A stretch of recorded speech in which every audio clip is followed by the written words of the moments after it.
நாங்க ரொம்ப கிளியரா இருக்கிறோம். மகளிர் இடஒதுக்கீடு மசோதா நிறைவேற்றப்பட்டது. It is already been past. It is லா. 543 தொகுதியில 181 தொகுதி மகளிருக்கு இடஒதுக்கீடு செய்ய வேண்டும் என்று சட்டம் நிறைவேற்றியாச்சு. மிஸ்சிவஸா பிஜேபி மகளிர் இடஒதுக்கீடையும் டீலிமிட்டேஷனையும் முடிச்சு போடுறாங்க. மகளிருக்கு இடஒதுக்கீடு கொடுக்கறதுக்கு டீலிமிட்டேஷன் தேவையே கிடையாது. இன்னைக்கு இருக்கிற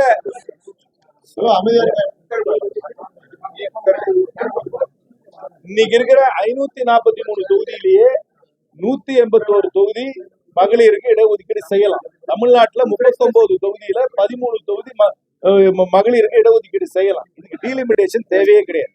இவங்க ஒரு மிஸ்டிவஸா டீலிமிட்டேஷன் உள்ள கொண்டு வராங்க. பாப்புலேஷன் பேசிஸ்ல டீலிமிட்டேஷன் பண்ணாக்க தமிழ்நாடு தென்னகமும் வஞ்சிக்கப்படும். அதை நாங்க எல்லாருமே கண்டிக்கிறோம். அவங்க இப்ப சில ரீஜனல் பார்ட்டிக்கு ஆசை காட்டுறாங்க. நாங்க பாப்புலேஷன் பேசிஸ்ல பண்ண மாட்டோம், 50% யூனிஃபார்மா இன்க்ரீஸ் பண்ணிடுறோம் அப்படின்னு சொல்றாங்க. 50% யூனிஃபார்மா இன்க்ரீஸ் பண்ணா மேலோட்டமா பாக்குறதுக்கு அந்த பெர்சன்டேஜ் மெயின்டைன் ஆகும், எல்லாருக்கும் 50% போடுற மாதிரி இருக்கும். ஆனா 543 பேர் இருக்கிற சபையிலேயே எங்களுக்கு எல்லாம் பேசுறதுக்கு நேரமே கிடைக்கிறது இல்லை. அதனால 850 பேர் சபையில இருந்தாங்கன்னா அந்த சபை ஒன்றும் ஒரு எஃபெக்டிவ் சபையாவே இருக்காது. ஒரு யூஸ்லெஸ் சபையாயிடும், கூடி கலையிற சபையாயிடும். அந்த சபையோட பர்பஸ் என்ன? சட்டத்தை பத்தி மசோதாவை பத்தி விவாதிக்கிறதுக்காக உருவாக்கப்பட்ட சபை.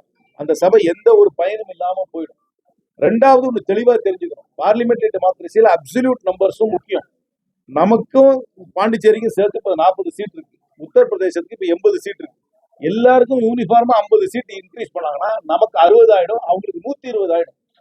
அதனால 5 மாநிலங்கள், வட இந்தியாவில இருக்கிற 5 மாநிலங்கள்ல மட்டுமே ஒரு கட்சி பெரும்பான்மை பெற்றாங்கன்னா அதுவே போதும் இந்தியா வாழ்றது. சவுத் எல்லாம் இரலவெண்ட் ஆயிடும். ஆனால் அப்சல்யூட் நம்பர்ஸ் மேட்டர். இந்த ப்ரொபோஷனல் ரெப்ரஸன்டேஷன் இந்த 50% ஈக்குவலா எல்லாருக்கும் இன்க்ரீஸ் பண்றது மேலோட்டமா பாக்குறதுக்கு பெர்சன்டேஜ் ரிசர்வ் ஆகிற மாதிரி தெரியும். ஆனா இந்த டெல்டா நமக்கும் உத்தரப்பிரதேசத்துக்கும் நமக்கும் பீகாருக்கும் இருக்கிற வித்தியாசம் பெரிய வித்தியாசம் ஆயிடும். அதனால இதை ஏத்துக்கவே முடியாது. தமிழ்நாடு சட்டமன்றம் 543 பிரிசர்வ் பண்ணணும்னு சொல்லியிருக்காங்க. அந்த 543க்குள்ள காங்கிரஸ் இந்த தமிழ்நாட்டுக்கு 39 சீட் இருக்கணும். அதுதான் எங்களுடைய நிலை, அதுதான் காங்கிரஸ் கட்சியோட நிலை. 25 ஆண்டுகள் எப்படி இந்திரா காந்தி 76ல இருந்து 2001 வரைக்கும் பிரிசர்வ் பண்ணாங்களோ, எப்படி வாஜ்பாய் அவர்கள் 2001 2026 வரைக்கும் பிரிசர்வ் பண்ணாரோ, அதே மாதிரி இன்னும் 25 ஆண்டுகள் இந்த 543 மெயின்டைன் பண்ணும். அதுக்குள்ள 39 வச்சுக்கணும் தான் எங்களுடைய நிலை. பரந்தோடி மாநில திட்டத்தை கைவிடுவதாகவும் மீனம்பாக்கத்திற்கு இடம் கூடுதலாக 2 பாயிண்ட் இல்ல. ஒண்ணு, சென்னைக்கு ஒரு சர்வதேச உலக தரம் வாய்ந்த ஒரு விமான நிலையம் தேவை என்பதுல யாருக்கும் சந்தேகம் கிடையாது. ஆனா எந்த ஒரு பப்ளிக் ப்ராஜெக்ட் பண்ணாலும் லோக்கல் ஏரியா கன்சென்ட் வாங்கிட்டு தான் பண்ணணும். லோக்கல் ஏரியா கன்சென்ட் இல்லாம அந்த பகுதி மக்களுடைய ஆதரவு ஒப்புதல் இல்லாம ஒரு பெரிய ப்ராஜெக்ட் லேண்ட் அக்விசிஷன் பண்ணா அது ஏதாவது முட்டுக்கட்டைக்கு தான் வரும். நீங்க நிறைய ப்ராஜெக்ட் பார்த்துருக்கீங்க, இங்கே இந்த பகுதியில பார்த்துருக்கீங்க. இப்போ கூடங்குளம் நியூக்ளியர் ரியாக்டரை எக்ஸ்பாண்ட் பண்ணணும்னா லோக்கல் ஏரியாவை கேட்கறமா இல்லையா? அந்த நியூக்ளியர் வேஸ்ட்டை கொண்டு போய் எங்கேயாவது போய் ஸ்டோர் பண்ணணுமா லோக்கல் ஏரியா மக்களை கேட்கறமா இல்லையா? அதான் so local area consent is very important.